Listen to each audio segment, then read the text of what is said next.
warahmatullahi wabarakatuh. Perkenalkan, nama saya Pepen Effendi, nomor induk mahasiswa 11930300078, jurusan Hukum Tata Negara.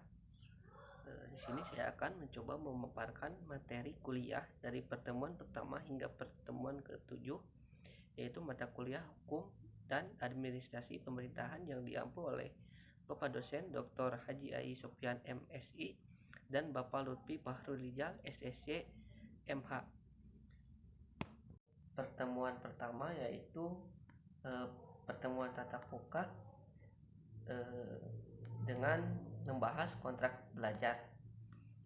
Langsung saja ke pertemuan kedua, yaitu pembahasan konsep dasar hukum administrasi pemerintahan. Pengertian hukum adalah sebuah norma yang bersifat perintah dan larangan yang sifatnya memaksa, tentunya harus dipatuhi oleh setiap individu. Hukum dibagi dua, yaitu hukum tertulis dan hukum tidak tertulis. Hukum tertulis yaitu hukum yang dicantumkan dalam perundang-undangan, sedangkan hukum tidak tertulis adalah hukum adat, tetapi kekuatan hukumnya sangat dipatuhi oleh setiap individu. Selanjutnya, unsur-unsur hukum. Unsur hukum dibagi 4, yaitu yang pertama kumpulan peraturan, yang kedua perintah, yang ketiga larangan, dan yang terakhir sanksi bagi setiap orang yang melanggar hukum itu sendiri. Selanjutnya, pengertian administrasi. Administrasi yaitu aktivitas yang memiliki keterkaitan dengan peraturan, kebijakan, dan tujuan dari sebuah organisasi. Yang selanjutnya, pengertian pemerintah dan pemerintahan. Pemerintah yaitu organ atau alat yang menjalankan pemerintahan, sedangkan pemerintahan yaitu pelaksanaan tugas pemerintah.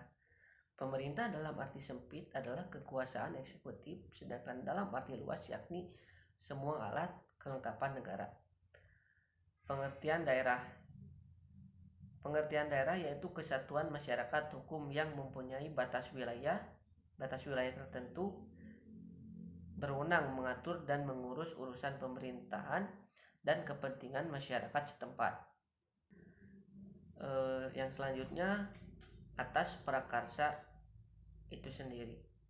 Yang dapat saya simpulkan dari pembahasan konsep hukum administrasi pemerintahan, yaitu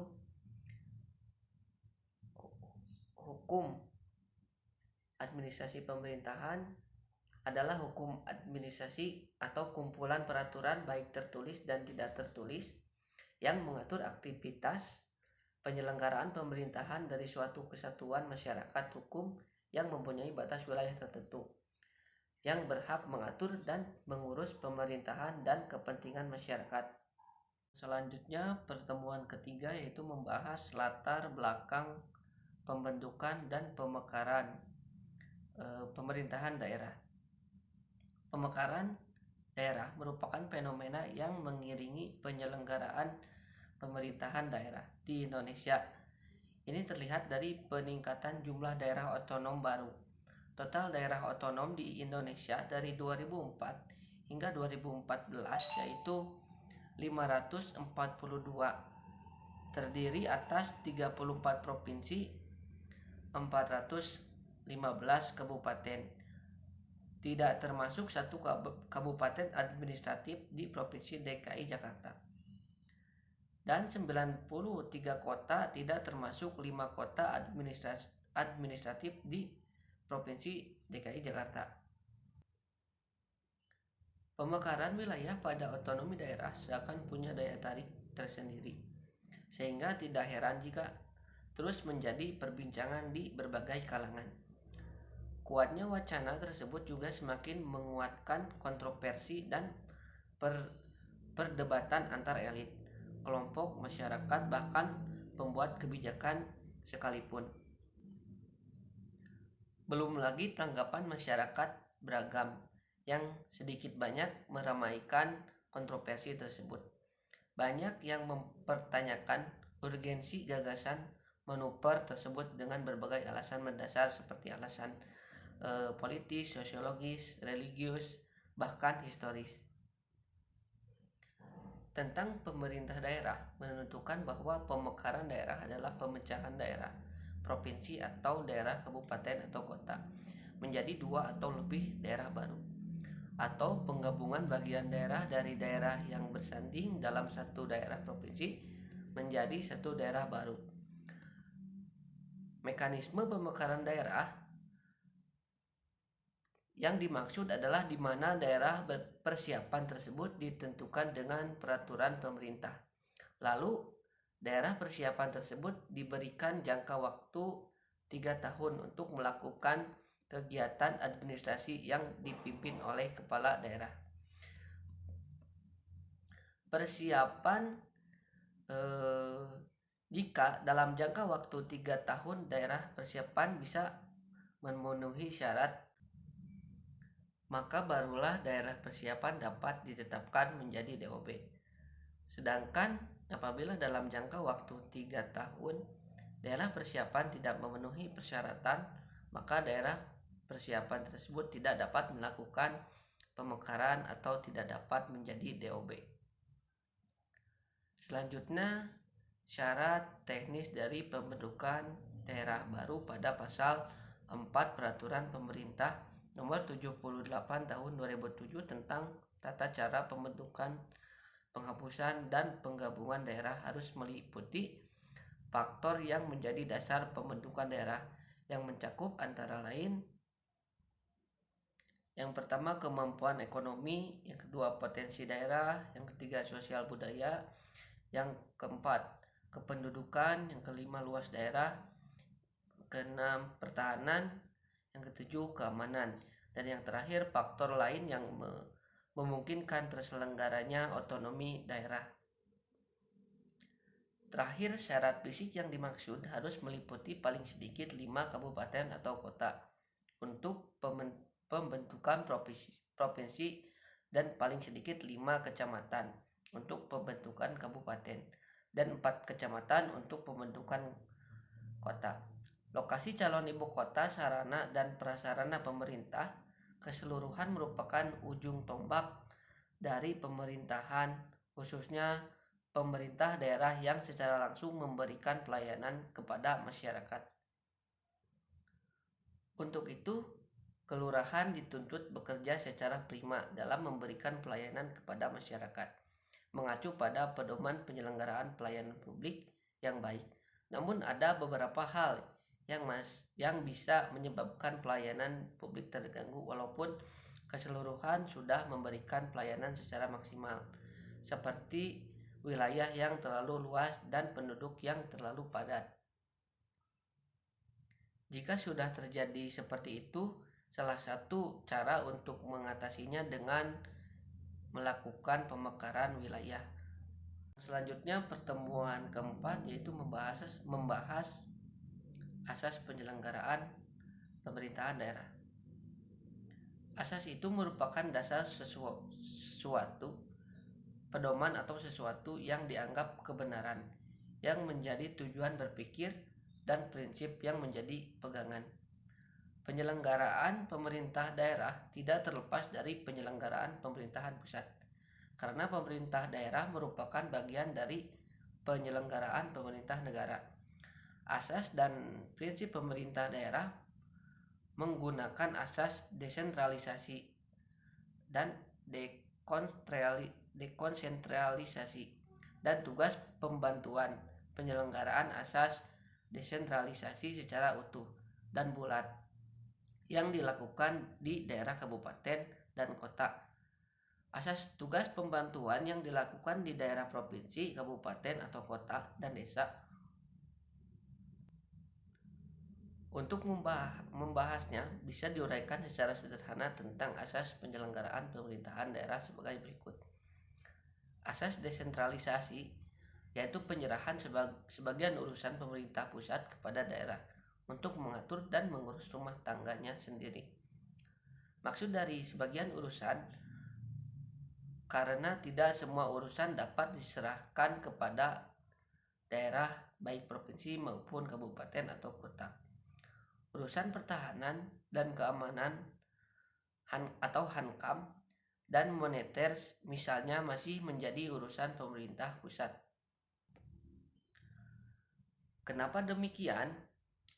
Apabila urusan pertahanan dan keamanan diserahkan kepada daerah, maka hal ini bisa menimbulkan keberanian daerah untuk melawan pemerintah pusat.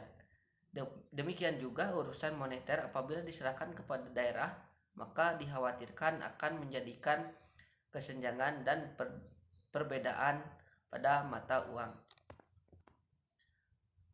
Demikian juga urusan peradilan tetap menjadi urusan pemerintah pusat. Apabila diserahkan kepada daerah, maka gerakan separatis yang dijatuhi hukuman karena melakukan pemberontakan kepada pemerintah pusat malah bisa dianggap sebagai pahlawan oleh daerahnya. Selanjutnya, asas dekonsentrasi merupakan pelimpahan wewenang dari pemerintah pusat atau pejabat di atasnya, yaitu wilayah provinsi, melimpahkan wewenangnya kepada kepala kantor departemen di kabupaten. Beberapa keuntungan asas pemerintah daerah dekonsentrasi yakni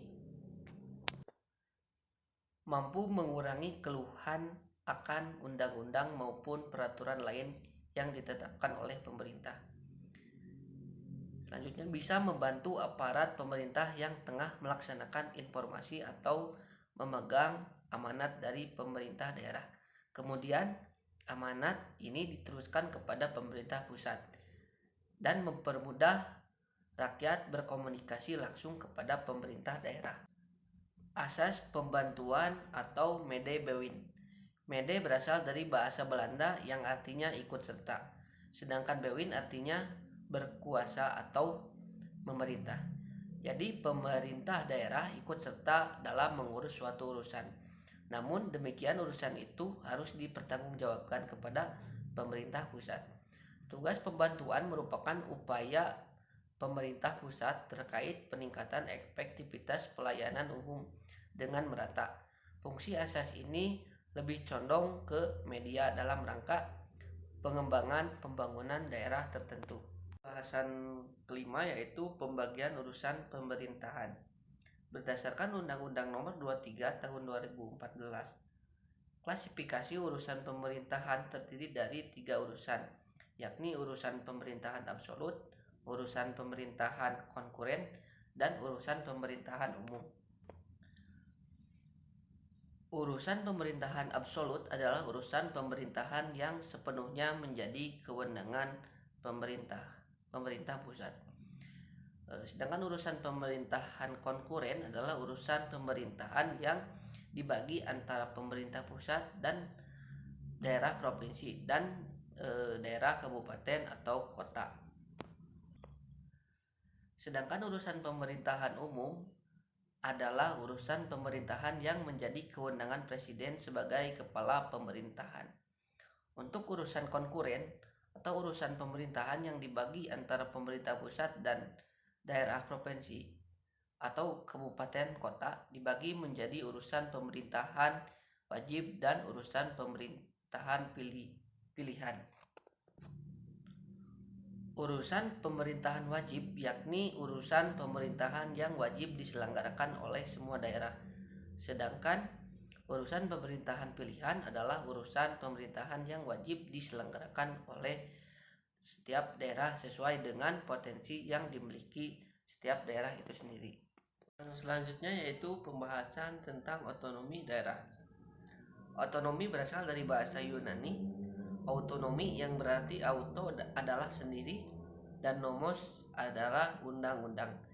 Jadi secara harfiah otonomi dapat diartikan sebagai pemberian hak dan kekuasaan untuk mengatur dan mengurus rumah tangganya sendiri kepada instansi, perusahaan, dan daerah. Dalam Undang-Undang Nomor 32 Tahun 2004 tentang pemerintahan daerah disebutkan bahwa prinsip otonomi yang dianut adalah yang pertama yaitu otonomi luas. Otonomi luas adalah keluasan daerah untuk menyelenggarakan fungsi pemerintahan yang mencakup kewenangan semua bidang pemerintahan kecuali kewenangan di dalam bidang politik luar negeri, pertahanan, keamanan, peradilan, moneter, fiskal, dan agama. Selain itu, terdapat kewenangan bidang lainnya yang meliputi yang pertama, kebijakan tentang perencanaan nasional, pengendalian pembangunan nasional secara makro. Yang kedua, dana perimbangan keuangan. Yang ketiga, sistem administrasi negara dan lembaga perekonomian negara. Yang keempat, pembinaan dan pemberdayaan sumber daya manusia.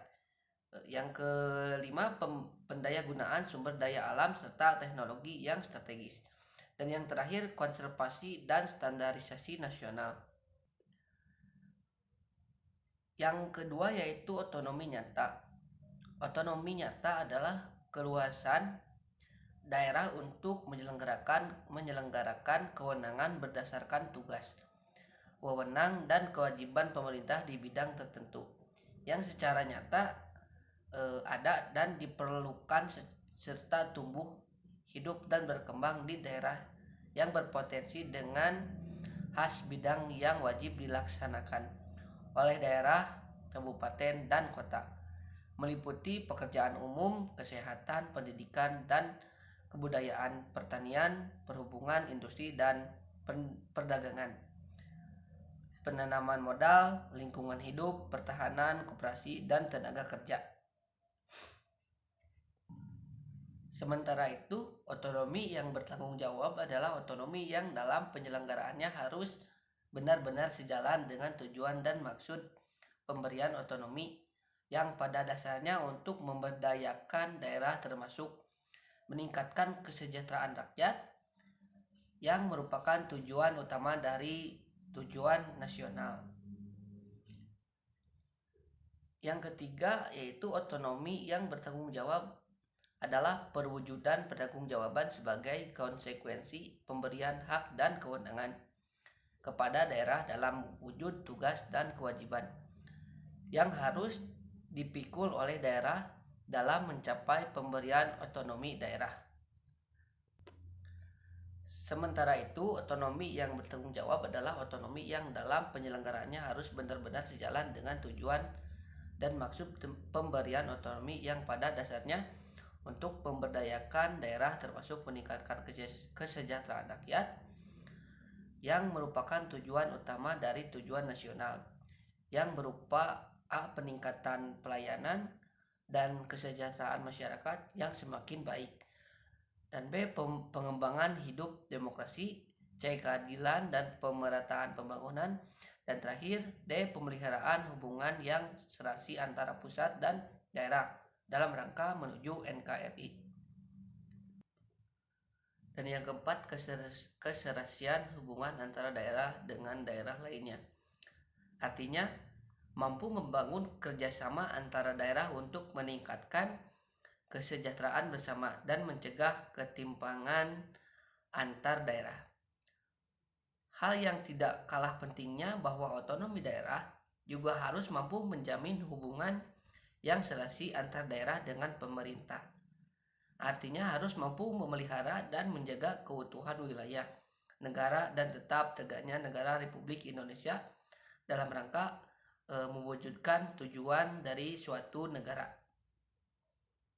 Yang selanjutnya, pembahasan terakhir dan pertemuan terakhir dari materi ini membahas sistem rumah tangga daerah.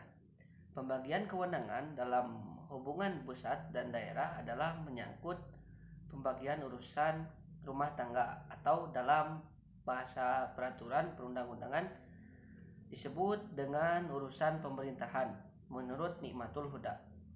Pada hakikatnya, urusan pemerintahan terbagi dalam dua kelompok.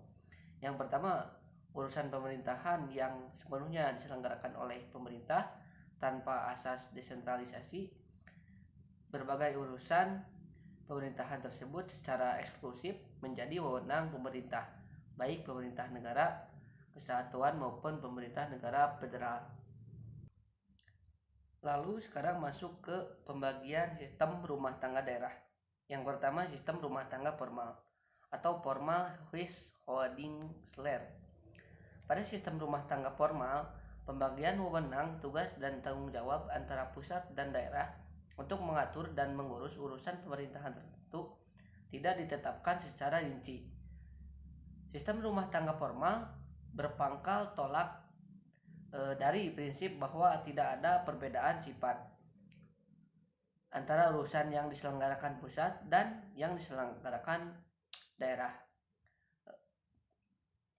Apa saja yang dapat diselenggarakan oleh pusat pada dasarnya dapat pula diselenggarakan oleh daerah.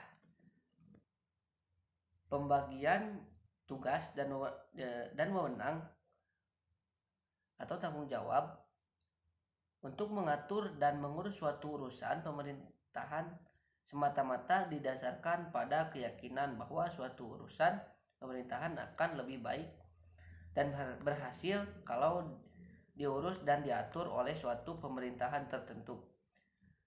Dan begitu pula sebaliknya, satu-satunya pembatasan terhadap daerah adalah bahwa daerah tidak boleh mengatur apa yang telah diatur oleh undang-undang dan atau peraturan daerah yang lebih tinggi tingkatnya. Apabila pihak yang lebih tinggi kemudian mengatur apa yang tadinya telah diatur oleh daerah, maka peraturan daerah yang bersangkutan sejak itu tidak berlaku lagi. Yang kedua, sistem rumah tangga material. Dalam sistem rumah tangga material ada pembagian wewenang, tugas, dan tanggung jawab yang rinci antara pusat dan daerah. Urusan pemerintahan yang termasuk ke dalam urusan rumah tangga daerah ditetapkan dengan pasti. Sistem rumah tangga material berpangkal tolak ada pada pemikiran bahwa memang ada perbedaan mendasar antara urusan pemerintah pusat dan daerah. Daerah dianggap memang memiliki ruang lingkup urusan pemerintahan tersendiri yang secara material berbeda dengan urusan pemerintahan yang diatur dan diurus oleh pusat. Lebih lanjut, sistem ini berangkat dari pemikiran bahwa urusan-urusan pemerintahan itu dapat dipilah-pilah dalam berbagai lingkungan satuan pemerintahan. Yang ketiga yaitu sistem rumah tangga nyata atau real. Dalam sistem ini, penyerahan urusan atau tugas dan kewenangan kepada daerah didasarkan pada faktor yang nyata atau real, sesuai dengan kebutuhan dan kemampuan yang real dari daerah maupun pemerintahan pusat, serta pertumbuhan kehidupan masyarakat yang terjadi. Sistem rumah tangga ini lazim pula disebut sistem otonomi nyata atau otonomi real. Disebut nyata karena isi rumah tangga daerah didasarkan kepada keadaan dan faktor-faktor yang nyata. Sekian rangkuman pemaparan materi yang saya sampaikan. Mohon maaf apabila ada kesalahan dari materi yang saya sampaikan atau cara penyampaian materi dari saya. Terima kasih atas perhatiannya. Assalamualaikum warahmatullahi wabarakatuh.